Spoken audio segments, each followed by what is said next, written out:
All right. Well, Mr. Mayor, Commissioners, good evening. Looking forward to our first virtual workshop for the month of April. I'm joined by Chief of Police Mark Smith and Deputy Chief of Police Chris Shaw, as well as Jared Jones, City Manager, and Natalie McSwain, our Chief Assistant City Attorney. We're going to be updating you all on spring break, which I think officially kind of wrapped up over the Easter weekend, and just everything that we have been experiencing and some of the feedback, and then obviously would be happy to answer any questions you'll have as well. We do have a presentation to kind of kick it off, and then turn it over to Chief Smith for any additional comments, and then we'll just be happy to answer any questions that y'all have. So I will share my screen and go right into presentation mode.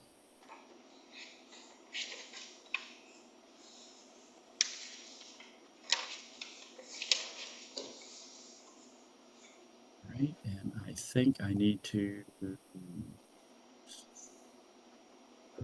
oops, hang on a second. I think I clicked the wrong thing there. All right, y'all should be seeing only the full presentation mode, correct? Not the comment section? Correct. Awesome. Got it right that time. I'm figuring it out. So, all right, let's slow down here a second. There we go. All right. Would you like to just go through it, Chief Smith? Sure. All right. I can go through it. Can I use the mouse? You can, sure. Just click right there. Just keep it right on that arrow. Don't move it around too much whenever you're ready to advance. Okay. What we're going to present to you is what we saw from March of this year up through March the 30th, and to give you a kind of a breakdown of what our calls for service were, number of citations, things like that. Late night establishments, I know that we have more than 5, but these are the 5 where we were receiving calls at and had activity at. These are the busy ones. Bambi's, Gold Nugget, Oasis, The Dive, and Vibes. They're just there in alphabetical order. This is one of the events that actually occurred at the Bay County Fairgrounds, which is just outside of our city limits, as we all know, but we received the effect from it due to the crowd that it brought in, the size of the crowd, and the traffic that it brought with it. Following the concert, which ended about 10 p.m., or showing 11 p.m. Central, but I think it was actually ending earlier than that. We can see over here at 2300 at 11 p.m. on that night, this is Vibes parking lot. They went to maximum capacity with an overflow crowd with waiting to get in. We had additional staffing out for that night because we have to get ahead of it. We can't wait for it to break. So we have to get involved in it from the beginning. And we, on this particular night, the night of this event, we had 195 traffic stops, 19 arrests with 1 DUI, and we had numerous vehicles that were also towed from the Vibes location. I believe that was the only place that we ended up towing vehicles. Was that correct, Sean? Yes, sir. It's the only place that we ended up towing vehicles from was there at Vibes. But the traffic was heavy enough that as a wrecker towed one of the vehicles away, another vehicle would just come in and park in its place, and it was just a consistent thing. And it's basically there on Hills Avenue, High Avenue. And we have it no parking signs up there on different locations of it. But this also flows over into the Ramada Inn parking lot and the Circle K, which are both to the west of it. The Ramada Inn was towing vehicles. Their manager was in the parking lot telling people that if they're not staying at the motel, they can't stay there. The surrounding businesses across the street had taken and put up chains and ropes to block their parking lots off. The motel across from Circle K was complaining about the number of vehicles, but had made no preparations to have those vehicles removed. And then the Circle K reaches areas of so many people in their parking lot that literally they just have to lock their doors and request us to come over and clear the parking lot. This is Vibes in particular.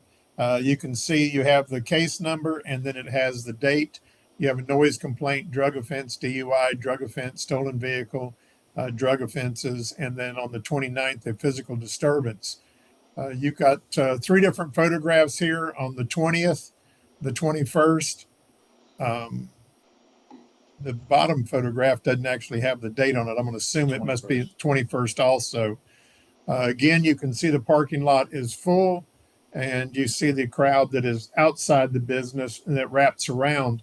So that crowd is waiting in an attempt to get into the business. So you end up with anywhere, say, from 500 to 700 people standing outside of it would be an estimate of the number waiting to get in. Most of these people will never get inside the club.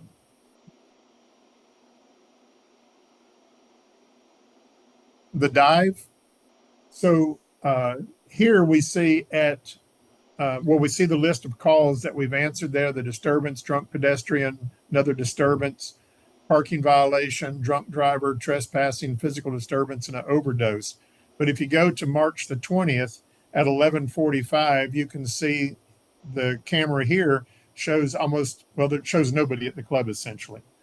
But then if on the same night, if you go to 2 a.m., as the other bars close, this just becomes a traffic nightmare for Bayview Avenue. In fact, on this particular night, Mayor, I believe this is the night you were riding with me, and you saw that we had to divert traffic and put it back out on Beck Avenue. The dive chose to close, but on that particular night, the traffic on Beck Avenue was backed up essentially from the shrimp boat all the way back out to Highway 98, with cars trying to come in and find a place to park in an attempt to go to the dive. And the dive just saw the large crowd coming and said, no, thank you, and chose to close their business. The Bambi's nightclub, they were closed from March the 19th through April the 3rd. So they chose to close for spring break. But during the time, we had an assault, a lost property, and a drug offense that we did answer calls to in the month of March. On 4/4, you can see the crowd that they have there. So this Bambi's is normally one of our clubs that sees a lot of traffic from the 2 to 4 a.m. and they just be not wanting to be overwhelmed with the traffic and not wanting to be burdensome to the community, chose to shut their own door. And that was out without any request by the city or the police department. Gold Nugget and the Oasis. Oasis had a verbal disturbance. The Nugget a public service, and the Oasis had an alarm. The Gold Nugget, we see it gets very busy, but they have, I think, a better line of security that they're running on their club. So we don't get much we have to answer there. And then the Oasis tends to manage its own very well also. And I think the Oasis also sees a little bit of an older crowd than what the other clubs do. This is broken down by week in the month of March. Calls for service. I can't quite read the numbers up there. You can see 1655, 2168, 1347, and 2055. That is by the week of the month of March. And that is, again, for calls for service. Traffic stops, you can see those listed out there the same. Roughly 2,000 traffic stops for the month of March. And then the arrest, we are pushing 200, 300, almost 400 arrests in the month of March. If you were to ask what does a typical night look like on any other month, is, well, we'll just go for a day. You would probably see that we would make about 30 to 40 traffic stops between the 3 shifts in a day. Where here in this week, if you boiled out the same amount of time, we have increased, extensively, probably 2 and 3 times what we would normally see in a day of arrest. So this kind of just gives you a quick glimpse at it. Probably also one of the curiosities is how much overtime did we spend here in the month of March. During those same weeks, we spent $23,106 in overtime to get ahead of this and police this. That's two. But weeks. huh? Because we're 2 weeks. That is actually, yes, 2 weeks. The one of the things that we also did was 2 weeks ago, working with the HR department and the payroll department, we realigned the way our pay works for our sworn police officers. That gave us more flexibility to move them around without having to pay so much overtime. We were able to make their shifts more flexible, and we began flex timing them and flexing them around so that we could have better movement to follow the analytics. And so that gave us the ability to put a large amount of officers out and not drive our overtime so high. So just a quick overlook. I'd be glad to answer any questions, myself or DC Shaw, on what you might have there.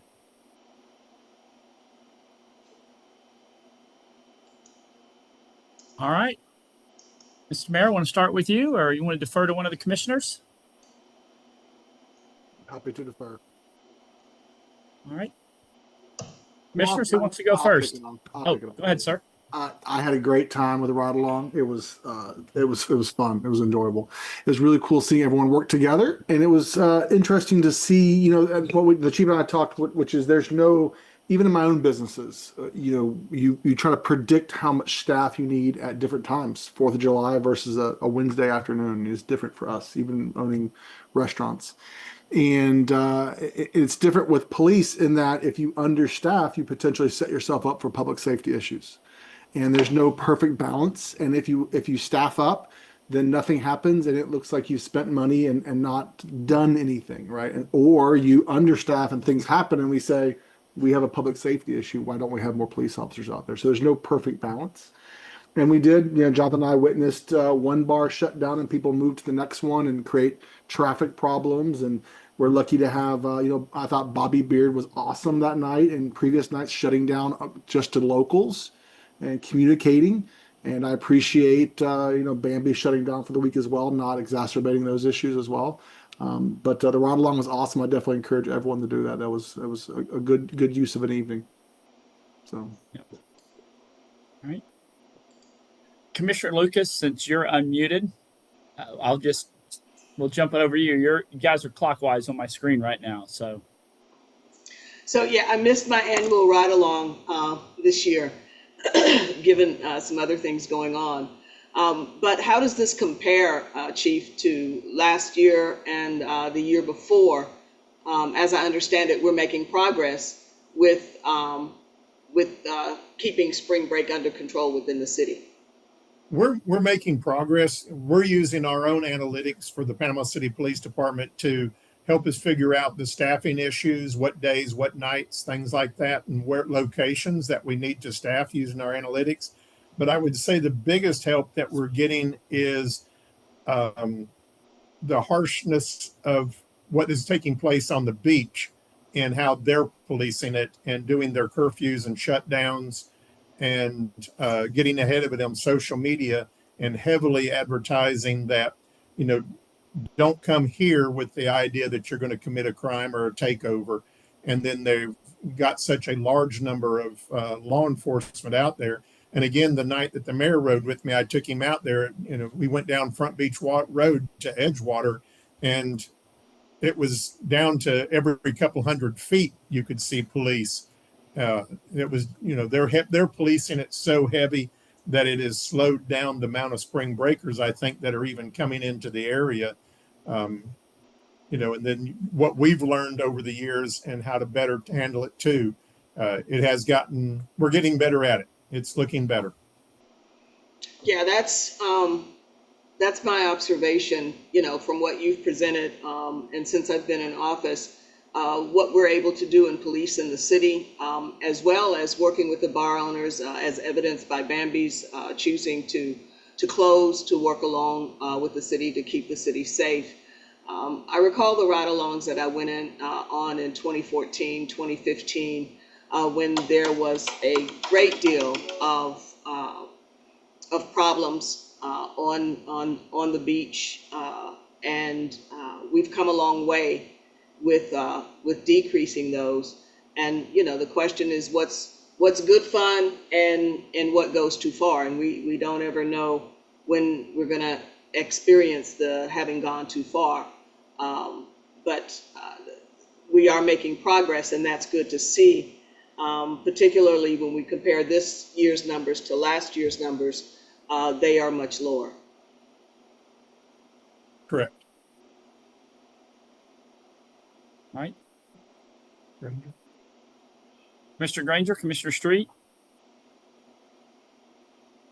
I'll go. So this is always interesting, to see the statistics from year to year, and as someone that has to deal with it not only from a perspective of just public safety across the whole city, but this is my backyard and part of this. So I think my questions are a couple things. One is, we have all these event permits that are required to do events that ultimately have spillover into other properties.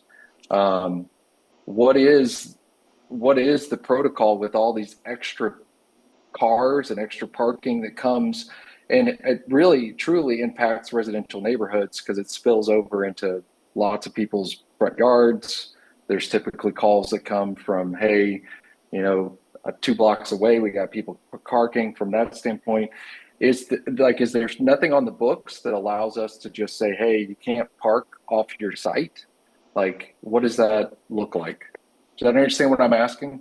I understand what you're asking, but we don't have anything that directly deals with that. The property owners themselves, some of the property owners we literally see are selling parking in their yards. They're letting people come and park for The 20 guy bucks. by Vibes was doing that. Yeah. Yeah. He's standing out there taking the money if you want to park in the car or in the yard. But that's private property. So it takes the private property owner to make the request of us to do something, or they can do something themselves by calling a wrecker if it's on their property. I'll speak on that real quick. Sure. So we take a proactive approach on the days, leading up to these expected large weekends. We go and make contact with the property owners and basically ask for a trespass letter on file. We ask them what their wishes are as far as, unwanted, trespassers on their property. Some will give us permission to put up crime scene tape so the individuals won't park on their property. They'll give us permission to tow vehicles when they are parked on the property themselves. But then you have, not everyone's a good partner. So you have like the Circle K, who doesn't want our assistance unless we can deem that it's a public safety concern, where they'll just lock their door and allow the parking lot party to take place. So you kind of have a mixture. We gave you a picture of what the back of Vibes parking lot looks like, but we're actually dealing with about a 5-block radius of a crowd that's that size. Mhm. And so what we go into is basically a containment situation where it's not going to show up on a stat sheet, but we're doing proactive patrols, foot patrols, trying to deter crime. That doesn't show up on the stat sheet. That is what we are good at, and that's what deters the crime.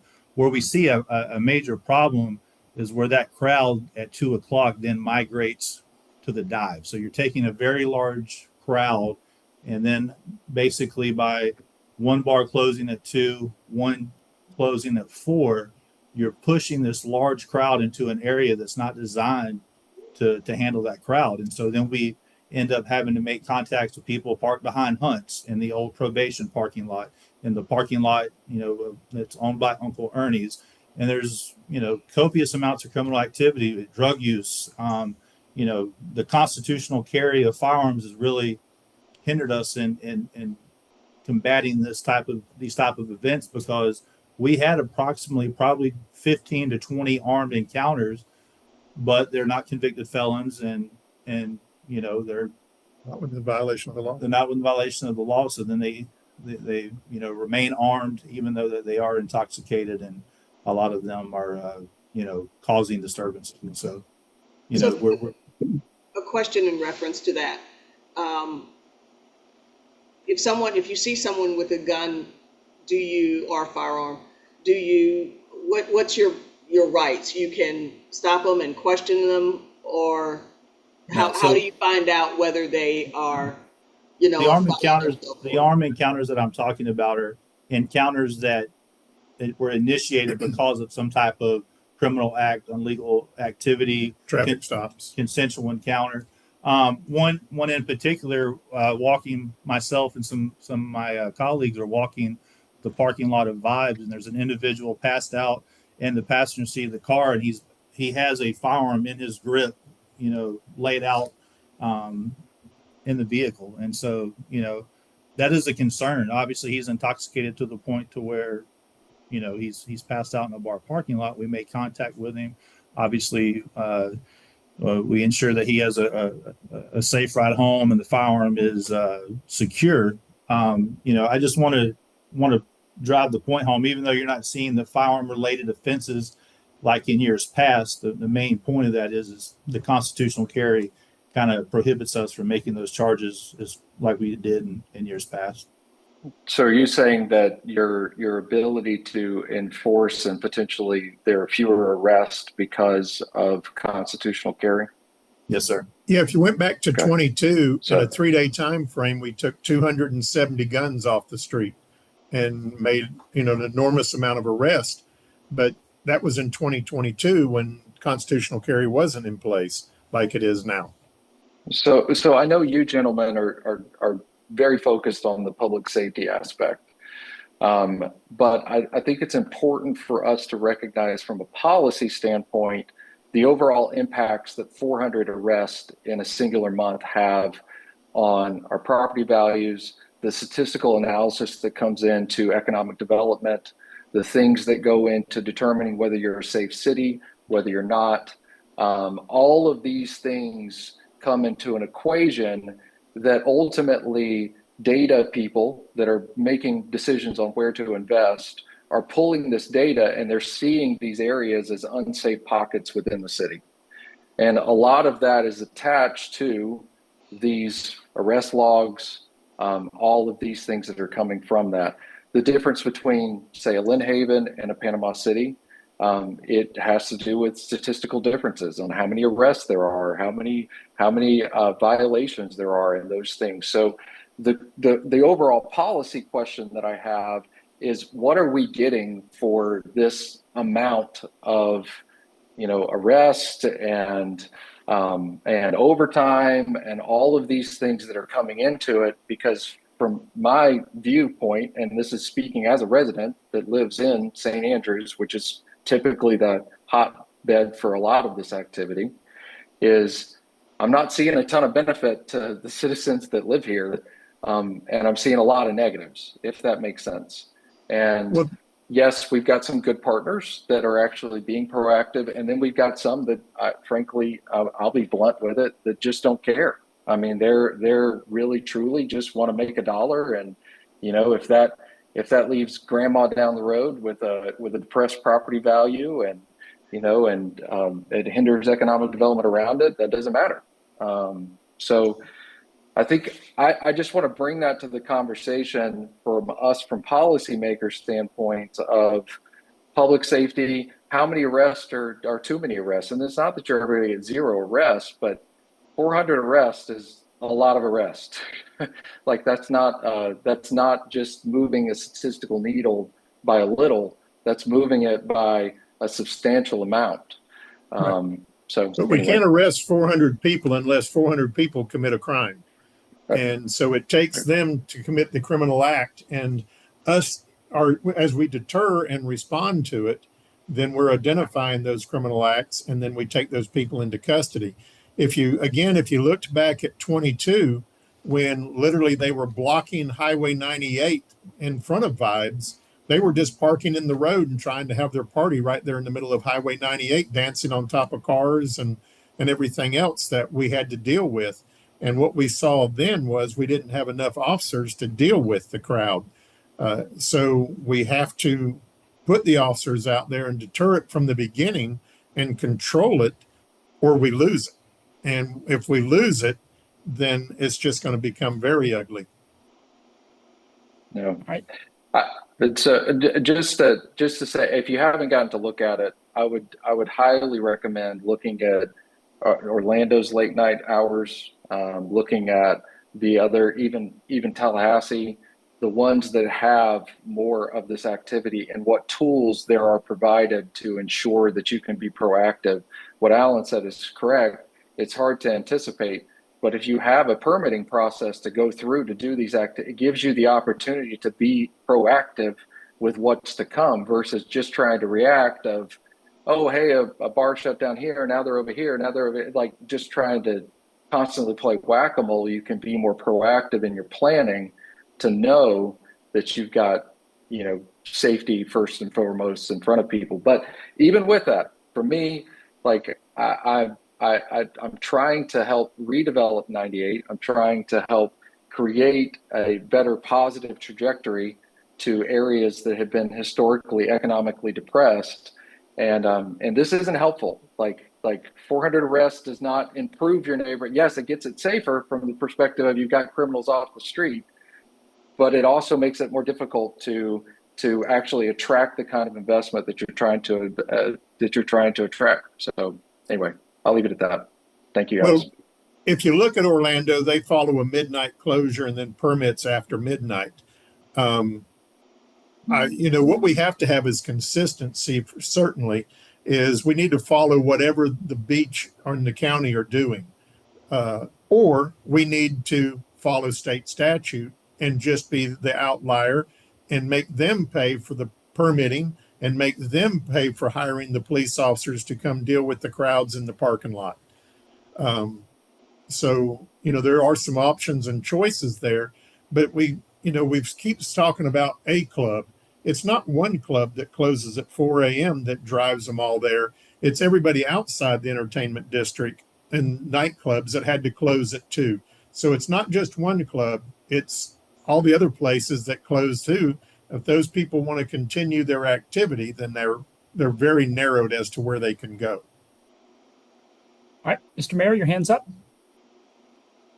Yeah, Josh touched on it. I'm curious to how many other cities in Florida have this ordinance allowing for late night operators to go beyond midnight. I think you have a better answer on that, don't you? Yeah, so I can pull up the memo again, but I know Orlando actually requires that late night operators have to follow certain safety requirements. That's what the model ordinance was drafted after, was in Orlando. That's probably one of the largest municipalities.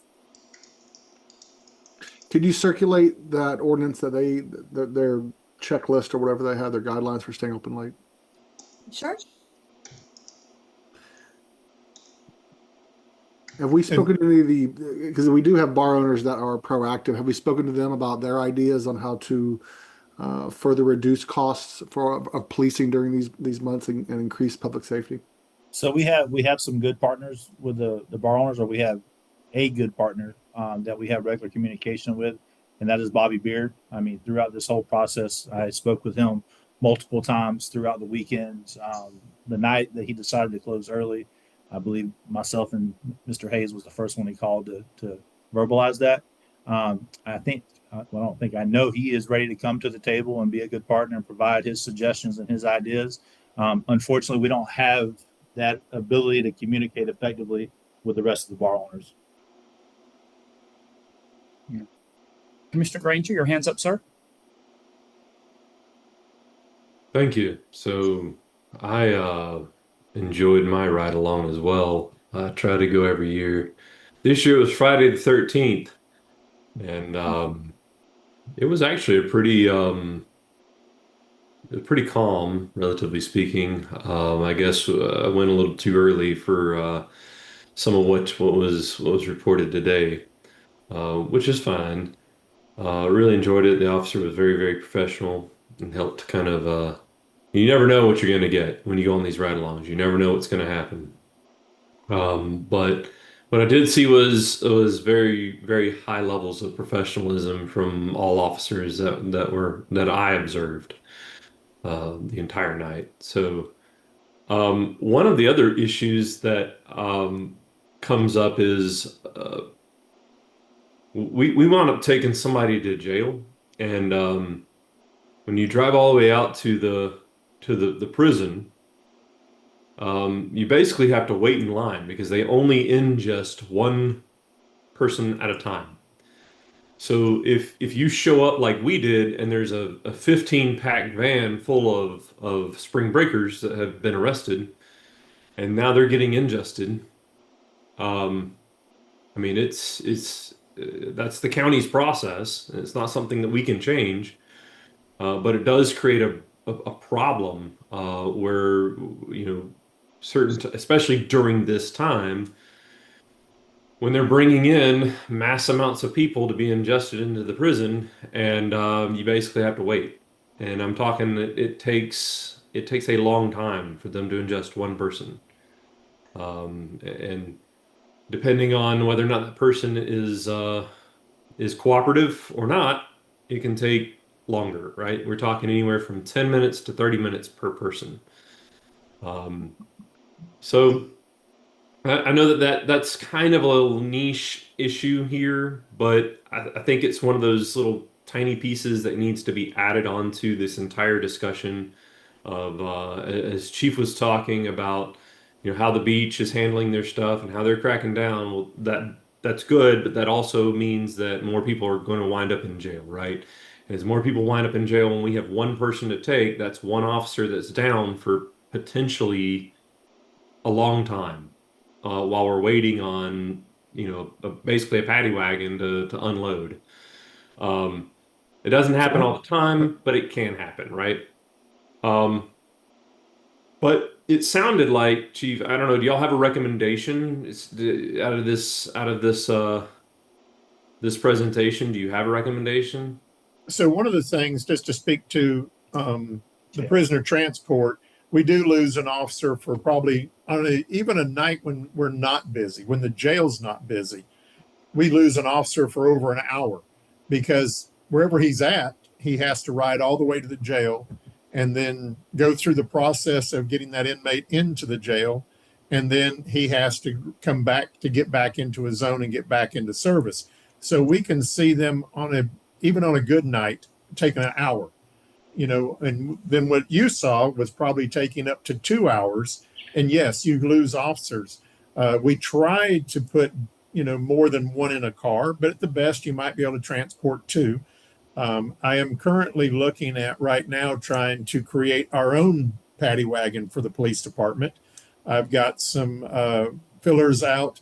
We actually have a old van, Econoline van that we use just moving cargo around, doing SAM runs and things like that. But I found that they make an insert, I believe, for it. And that's what they're checking now to make sure the measurements will fit to our van to where we can have our own prisoner transport van. And then on these busy nights is to strategically place that in a kind of a centralized location to where officers can come to there, do their paperwork, transferred from their patrol car to the van, and then the van would make the run up to the jail rather than losing 6 officers up to the jail. The van can take 6 arrestees to the jail. So that's what we're trying to look to address on that right now. I think I probably in the next week or so will be able to know for sure whether that is a viable option for us. If it is, I'm willing to purchase it out of the forfeiture money to buy the insert and go that route with that. You asked me about, should I come with a plan or an idea? We've enacted one already with the movement of the way our pay works over there for the officers so that we make their shifts more flexible. But the other would be, and Mary, you asked me the night you rode with me, is there an idea? And I said, well, you could look to go back to either set a time in municipal ordinance at 2 a.m. for everything to close unless they get a permit, or you go back to state statute and make them close at midnight unless they get a permit. And if they get a permit, then require them to do specialized things, like maybe require them to give us access to their cameras, that they have to hire police officers not to work in the club, but to work the crowd and the parking outside the club to maintain the control in that general area so that they're paying for, they being the vendor, is paying for the excess officers and not the citizens paying for the excess officers. Charlie, anything to add to that? I just want to, I'm not here to defend the jail, but just to help you kind of understand a little bit why that takes so long. So this time of year, especially, majority of the people that we, Deputy Chief Shaw used to work at the jail, so he's got I got some insight there. Yeah. But most of the people we arrest this time of year are intoxicated or under some type of substance. So before any individual clears intake, they have to pass a medical evaluation. And so as you can imagine, that's probably at least a 15 or 20-minute process per inmate. And the jail stands on that. They will not allow anyone to enter those doors until that medical evaluation is completed due to the high number of in custody deaths that can happen if you don't have their vitals in check and their overall well-being in mind. So, and if they don't take possession of that arrestee because of a medical reason, then that falls back to my officers who now end up at the hospital for hours waiting to get them medically cleared. So Chief, are there other times during the year that you have numbers that rival what you shared with us from the spring break? We see the highs and the lows throughout.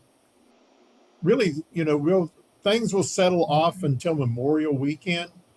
And then Memorial Weekend, we're going to see what overflows from the beach through the rest of the summer.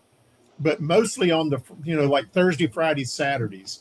And then if the nightclubs follow what they did last year, was they waited until after spring break, and then they did their heavy concert advertising of bringing in their, the names that draw the crowds. And so as those come around, then we have to bump up for that.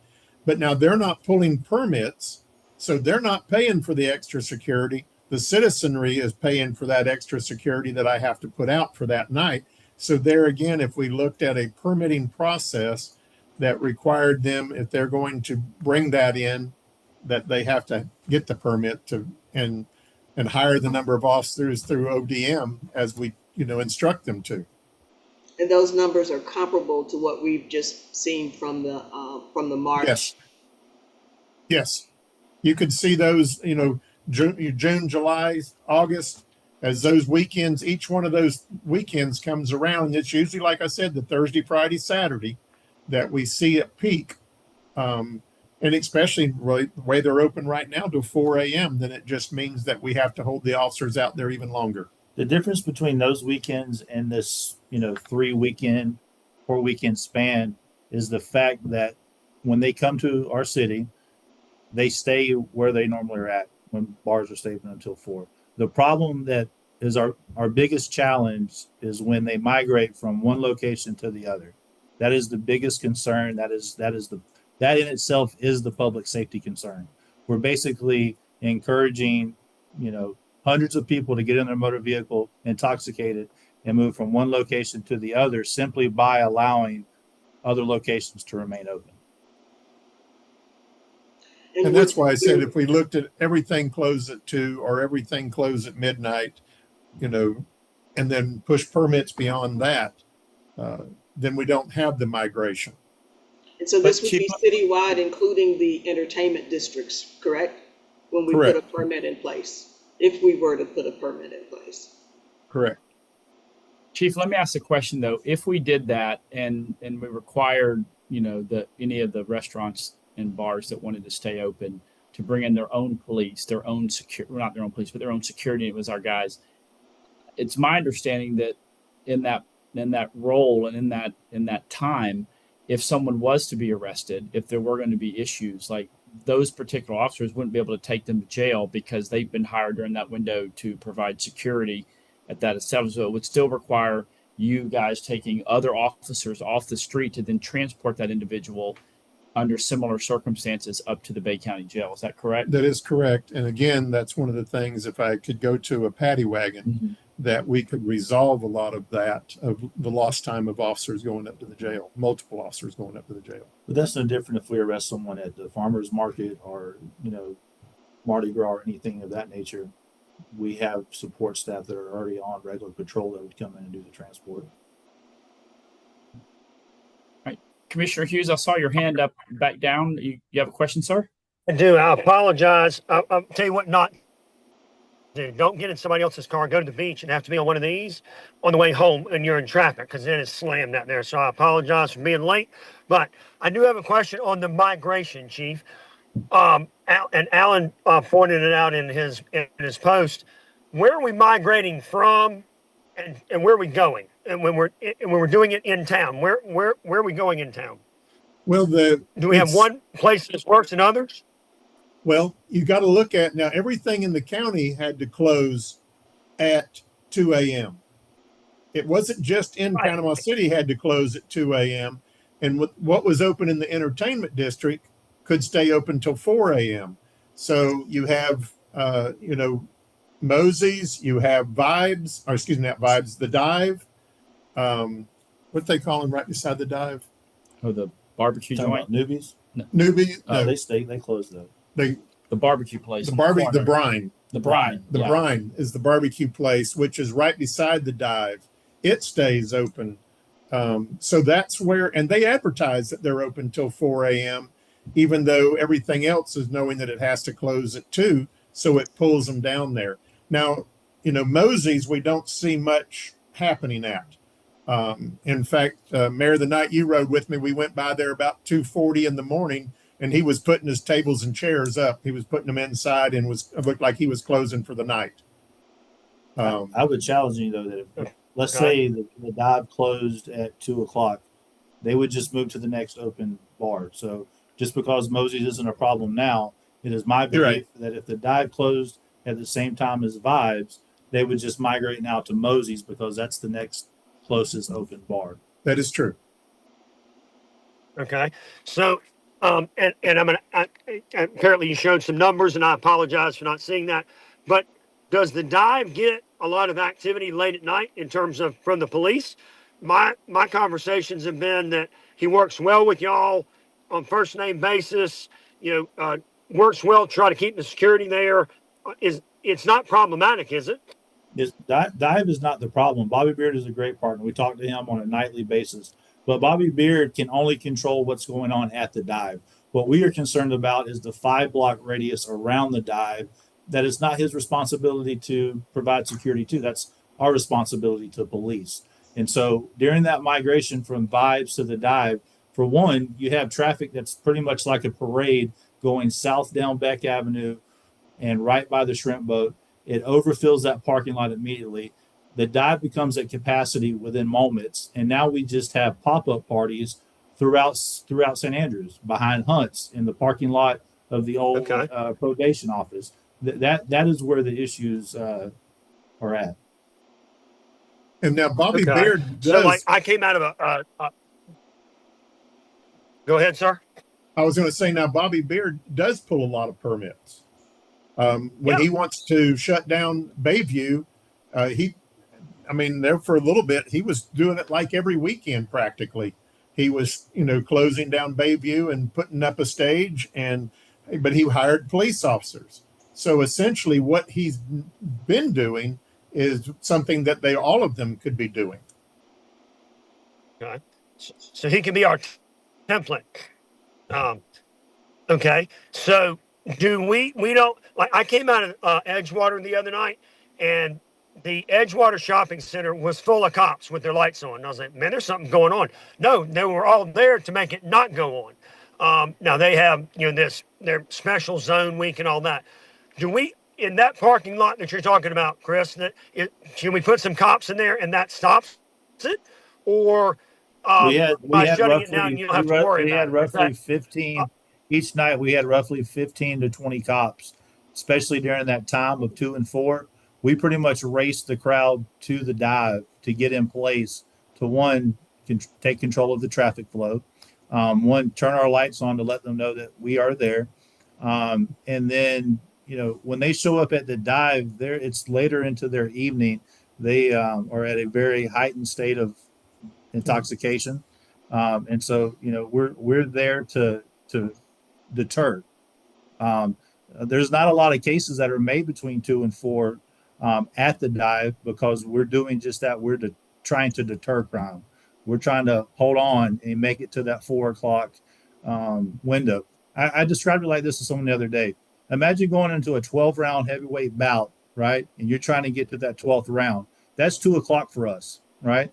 And after that 2 o'clock time hits, we got to get right back in the ring and go another 6 to try to get to 4 o'clock. That's how our staff feels. That's how our officers feel. And I would venture to say that's probably how some of the security at the dive feels itself. I mean, like I said, we're great partners with them. We have open communication. But that's the best example I can kind of provide to you of how our night goes for those, 6 to 8 nights during March. Okay, thank you. Any other questions? I'd like us to talk about the noise ordinance as well, because there seems to be some confusion around that, and we had some complaints over the weekend received directly to the commissioner, not necessarily through the police department. I don't know, Natalie, can you maybe give just a brief overview of the noise ordinance and how it's different in the entertainment districts time-wise as it relates to the rest of the city? So the difference of the noise ordinance in the entertainment district is that if you're within the entertainment district, the sounds must violate the decibel readings first, in that, which is very hard to do because of other issues like ambient noise and stuff. So you're not generally going to violate a decibel reader. And if you are outside of the entertainment district, meaning you're in a residential zone, you may make a complaint about noise coming from the entertainment district, but that noise has to be plainly audible 200 feet from the source of the noise. So you would have to have someone outside the entertainment district complaining on that. And they have to be in the residential zone. Anything to add, Chief, Deputy Chief? It's my understanding that someone that lives or has a business within the entertainment district can't be the one that files a noise complaint. They can file a noise complaint, but it would have to exceed a decibel reader. Right. Okay. And the problem that she was saying with the decibel reader, everyone's hearing the loud cars, the loud Mustangs and motorcycles and stuff. And so even as you're trying to tell this DJ or band that they have to turn it down, that it's too loud, and then that vehicle rides by and it just peaks, 20, 30 more on the decibel meter than what even the band was doing. We did do a study a few years back with decibel readers, and we provided a memo to the commission to show that, how a lot of these places are not exceeding decibel limits in the entertainment district because the overall ambient noise is already high there. So it's drowning out a lot of your noise. And it has to be a continuous sound that's exceeding the decibel limits. So you may have a peak very briefly, but it's got to be continuous.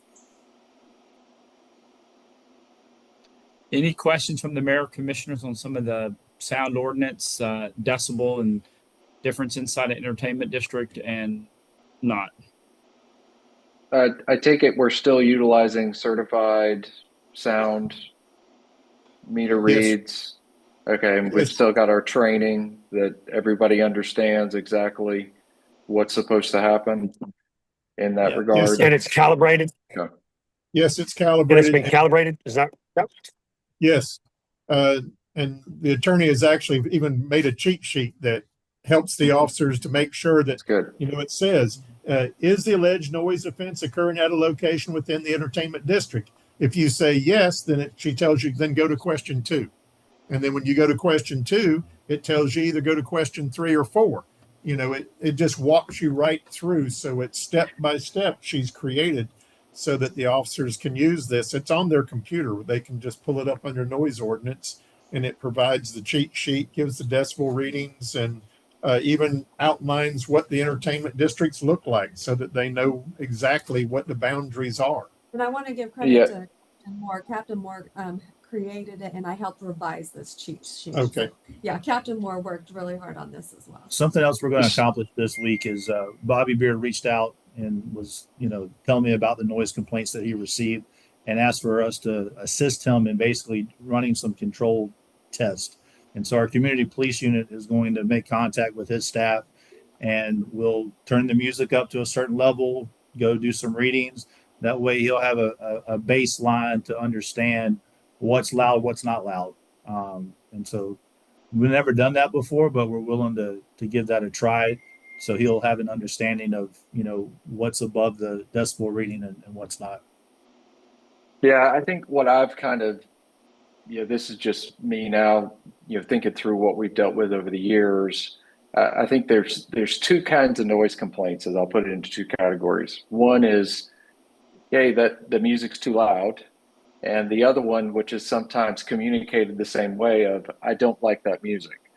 So I think there's also a taste issue that sometimes can kick off additional complaints that maybe don't exist at different times. But I've spent some time, and Bobby and I talked over the weekend too. And I told him, I said, like, man, I don't know exactly how to resolve. I don't know that it'll ever be resolved. I don't know if it's more of a tension, but it did kind of push me to go look at some other cities that I would consider, music oriented cities like Austin, Nashville, Yoreboro, and look and see how they handle it.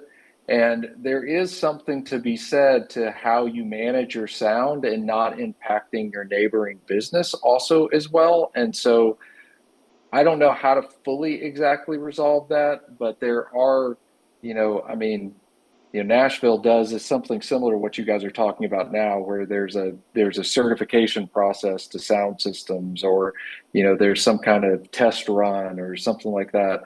I'm not saying that I think we're at that point.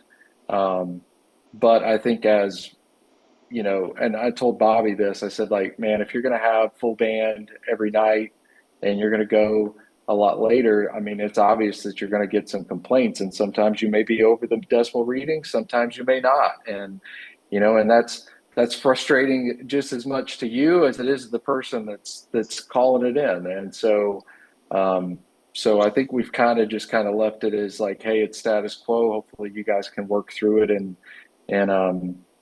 trying to create like a fair parameter between them. If not, then, my suggestion would be like, we go look at some of these music oriented cities to see how they're managing it and see if there's a better way of doing it than what we put together. So Noise complaints have reduced greatly in the last year and a half. Yeah, they've really. I agree. I would have to say that it's not even really an issue for us at this point, especially since we've created the entertainment district. We might get one or two a weekend. And if you're going to have an entertainment district with live music, to me, you should almost expect one or two a weekend. Yeah, I think this one, and I told him this, I said, like, man, dude, I don't know. Like, but I could actually hear it up where I live. And so I don't know if it's what happens when there's a different humidity level or things like that. Now, it didn't bother me, but at the same time, like, I can understand why, hey, if you're a block away, obviously it's a lot louder than where I'm hearing it too. So we've also been dealing with large house parties and other events around that area. And so sometimes it becomes difficult to basically say, not every noise ordinance is going to be from the dive. There could be house parties or other events going on, and sometimes it might be hard to pinpoint it to an exact source too. Yeah. So, Right. But as long as everybody's doing what's written, like, to me, in a comparison scale, like 400 arrests versus, a sound complaint are very different categories of importance. So. All right. Any other questions from the commissioners? Mayor? All right, we got a little time left. Is there anything else y'all would like to speak about? I got one thing. So you guys are going to see, talk with Natalie today. We're going to bring back up the historic preservation ordinance, but I want to be really clear on what we're trying to problem solve for so that we kind of all understand. So right now, the county is considering selling the St. Andrews School. So this is another historic building that could potentially go to something else. I would like to see us take action, whether that means going into immediate workshop like we talked about back in October, or whether it means like we come up with something we can pass by borrowing from the city of Milton or something like that. I don't care really from that standpoint, but if it's on the historic registry, I hope that there's at least a majority agreement that we should protect the buildings that are on the National Historic Registry. If we can just agree to that point, I think we can get through something that's pretty quick. How other buildings get on it, that's a problem to problem solve for another day. But if it's on a historic registry, hopefully there's some type of like, hey, I think we should protect things that are on the National Historic Registry. Because we're the only place in the county, I think, other than one other building, they're all in the city limits. So Josh, what if we don't own it? How do we protect something that we don't own? You want us to buy it? Is that what you're asking? No, I'm asking us to create parameters. So National Registry only creates one specific designation. It actually doesn't protect a building from being torn down, doing any of it. It has no, it really truly doesn't have any protection mechanisms. What cities do all across Florida, including City of Milton, which is one of the examples that you'll see, City of Fernanda, there's another one from Yankeetown. There's a couple other examples that basically they put into their historic buildings into a category that require additional review on any modifications, changes, demolition, or anything else like that that may come. So no, I'm not asking to purchase the building. I'm asking for us to protect the building by what means are allowed as a municipality. So, and the qualifier is it's on the National Historic Register, or we deem it historic for whatever reason, but it's not on the register. What's the qualifier? I'm hoping that we can rally around something that's already been deemed as historic, as saying, let's protect that first. And, you know, if there's other ways for people to get things added on and those things, like we can tackle that next, and have that discussion. But if it's on the National Historic Registry, my hope is that we would all find agreement in, you know, protecting those things. Mr. Mayor, your hand's up, sir. Yeah, I'm strongly in favor of it in general. What you find is any community that has lots of historic buildings is they have an ordinance to protect them. Whether that's protecting them or creating an environment where the investors of that community just know that you go there to protect the building and renovate it and not tear it down. Very much in favor of it.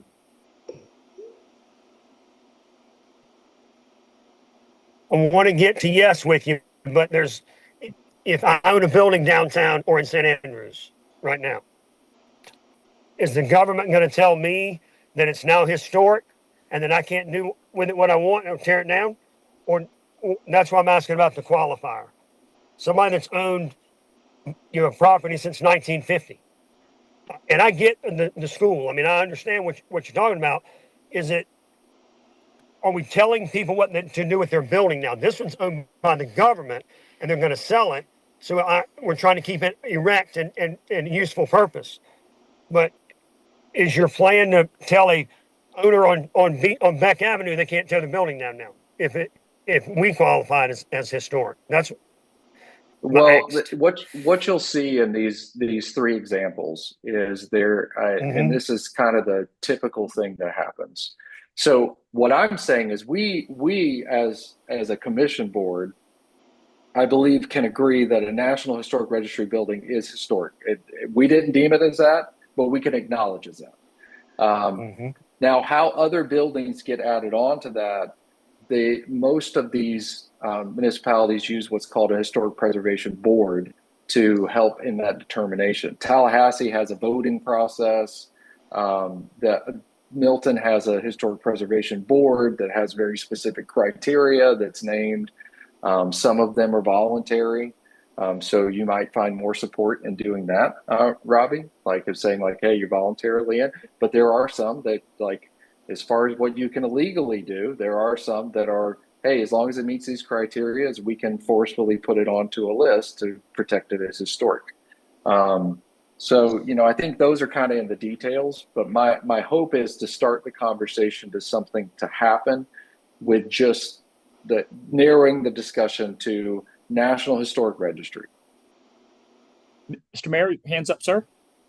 Yeah, I again strongly in favor of it, and I think the public in general, when they hear National Registry for Historic Buildings, they assume the building is protected, actually, because that's what I did too.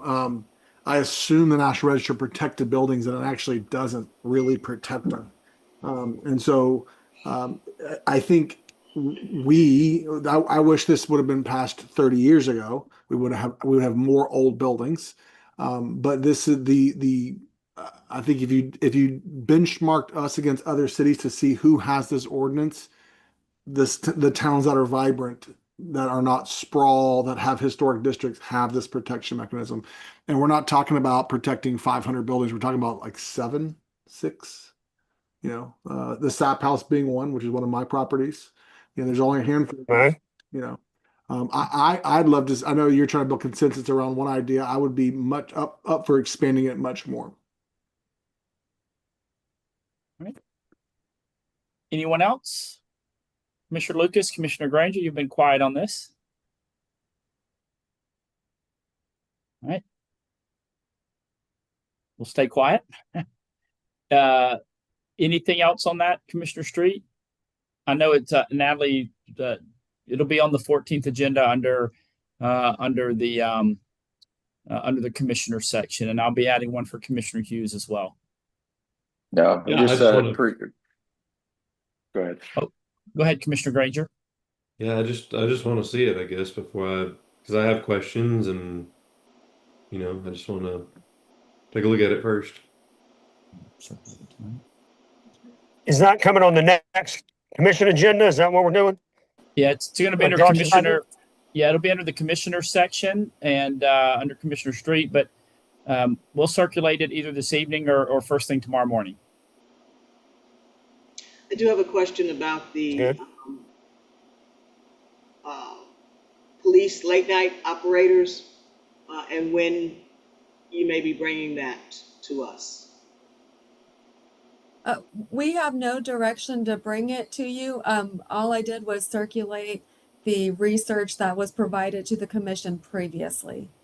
So my understanding is not that we were given direction to draft an ordinance. That was previously circulated, and no one had asked us to put that on a commission agenda. Well, the idea was posed to us today, and there seems to be favorable response. Where do we go from here? If that's the direction, you know, we'd be happy to circulate it again, but you know, but it's whenever the commission directs us to circulate that. What I would like to do is take the next 2 weeks and allow us to speak to each of you one-on-one and answer questions that y'all may have, and then you know, maybe either at the second meeting in April or the first meeting in May, you know, look at bringing it back in front of the commission. There's no real rush at this point. We're kind of through the craziness of spring break, and so we have a little bit of time, and so I want to be very intentional and deliberative about bringing it forward again. Thank you. But I do consent. I would also suggest that we talk to the bar owners. Talk to the bar owners, the ones we're going to mess with. I mean, we talk to them on a regular basis. I think what the commission, or what, not the commission, what the chief and police chief and deputy police chief said is that there are one or two that we regularly communicate with, and others, you know, we engage with them, but the communication isn't always as engaging both ways. So again, we are regularly communicating. Okay, but in this situation, Jonathan, call every one of them that can be affected and say, we'd like to meet with you. And if they don't want to, that's fine. But if we don't be proactive, then it's, well, here they go, and they're doing it, and they didn't tell anybody, and we know what we did. If we called every one of them, now we can say we tried with every one of y'all, and if we do it now they're engaged up front. They're the ones that get messed with, not, and I get that, but wouldn't it be nice to see? Bobby had some great ideas, and I think he can help us with some of that.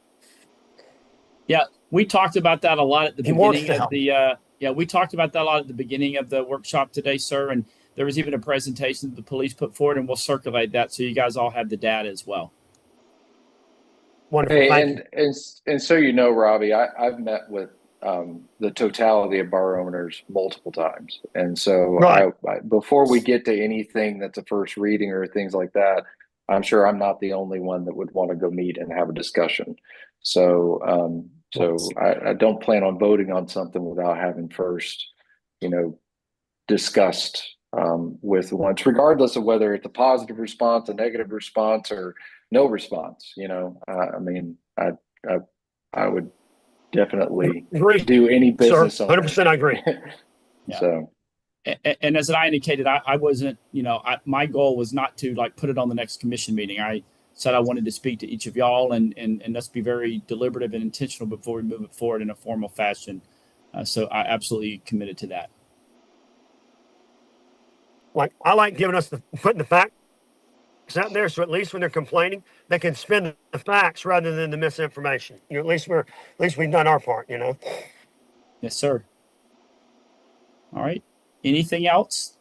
We got a little bit of time left. If there's anything else y'all like to chat about? I would like to say that when we initiated these ideas, this was to be a forum.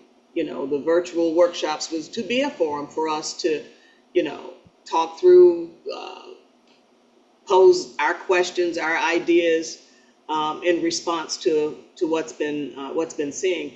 And I'm sensing less of a openness in this virtual format.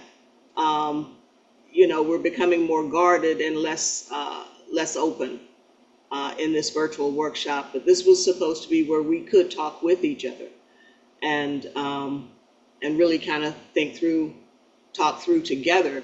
And less of that is happening as we move forward. Thank you. Janice, do you think, because some of that is we have a program each time we're learning, there's something we're learning about, and then we have a little bit at the end to talk about these, or you think just in general it's going that way? I think our program times kind of go. Today was a little bit better. We did talk a little bit more about what was presented to us, but it's become, again, I think, more presentation, and that kind of happens as we each get settled in our own comfort zones about how to fulfill the role that each of us is playing, and like you, I would imagine, I too have had those folks who approach me afterwards, and I've given some thoughts because I thought this was a space where we could do this, and then it's like, well, I wasn't wedded to that thought. I'm thinking it through with, because this is the forum that we've created to do that, and it doesn't take, too many bites to get cautious, and this is where we have created it, where we are supposed to be able to share and to question, and we are becoming less so.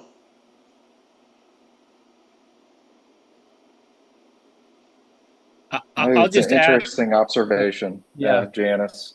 And I do think I can share that's what I'm really hoping would come from the virtual workshops is a place for us to ideate, to talk about things that maybe they're not fully developed in our thoughts or feelings on it, try to shape it. It is yes, you are correct. We've probably all gotten bit a few times by maybe something we said that gets misinterpreted. I mean, that is part of what comes with being a public official.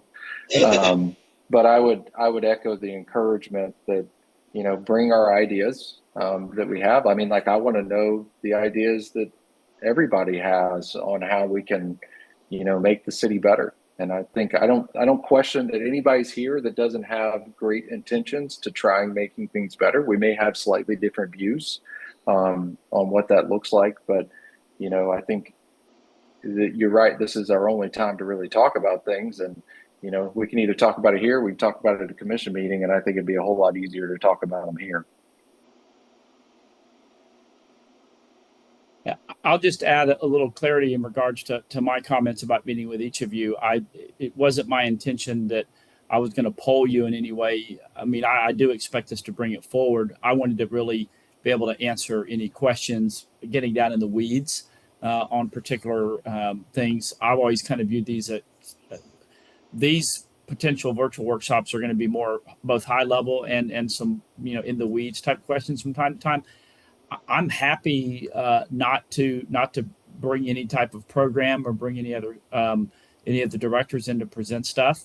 I thought that was kind of how we initially talked about it, as we would kind of rotate through some items that have kind of been talked about, either maybe with one or two of you, or maybe at a commission meeting to slightly get down in the weeds more and answer questions in a more relaxed, less formal environment.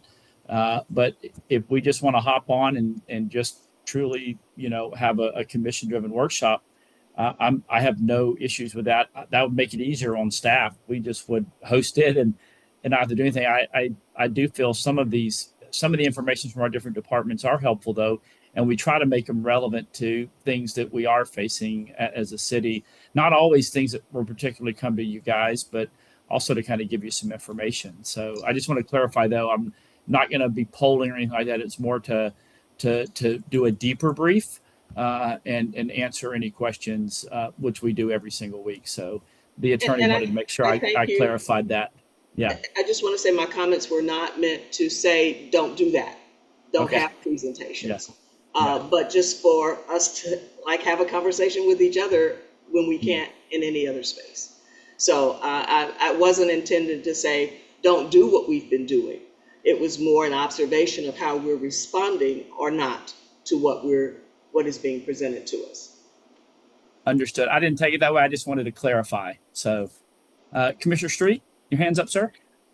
Yeah, it might be good to have whatever we're presenting on. If there's one of us that's interested in, driving it, or like having like, hey, this is something I'd really like to see us tackle, that might be a good lens to look through on the presentations.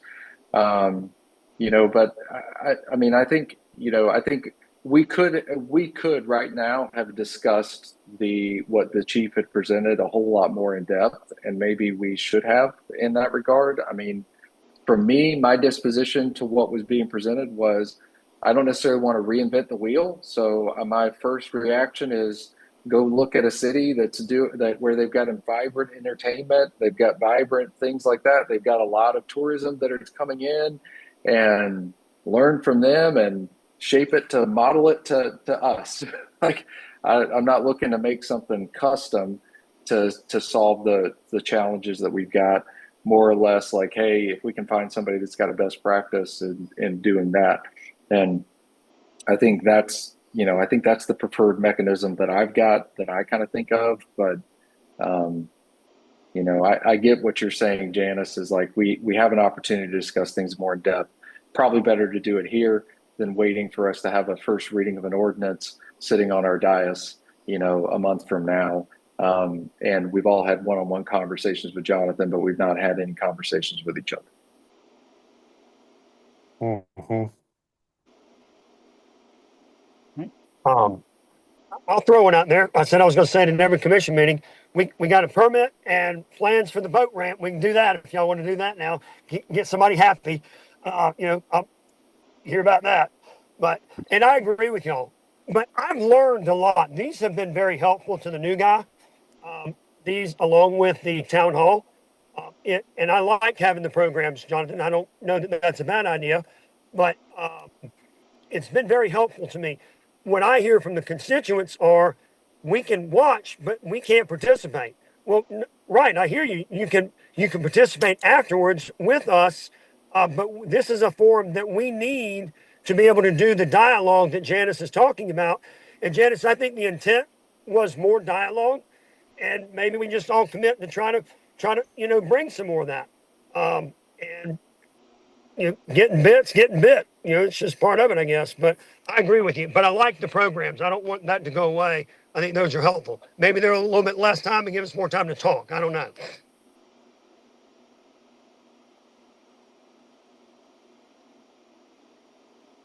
Anybody else? All right. Well, we'll see you all tomorrow at the CRA board meeting at 4:30 p.m. at the county government building, and hope everyone has a great evening. Thank you all. Take care.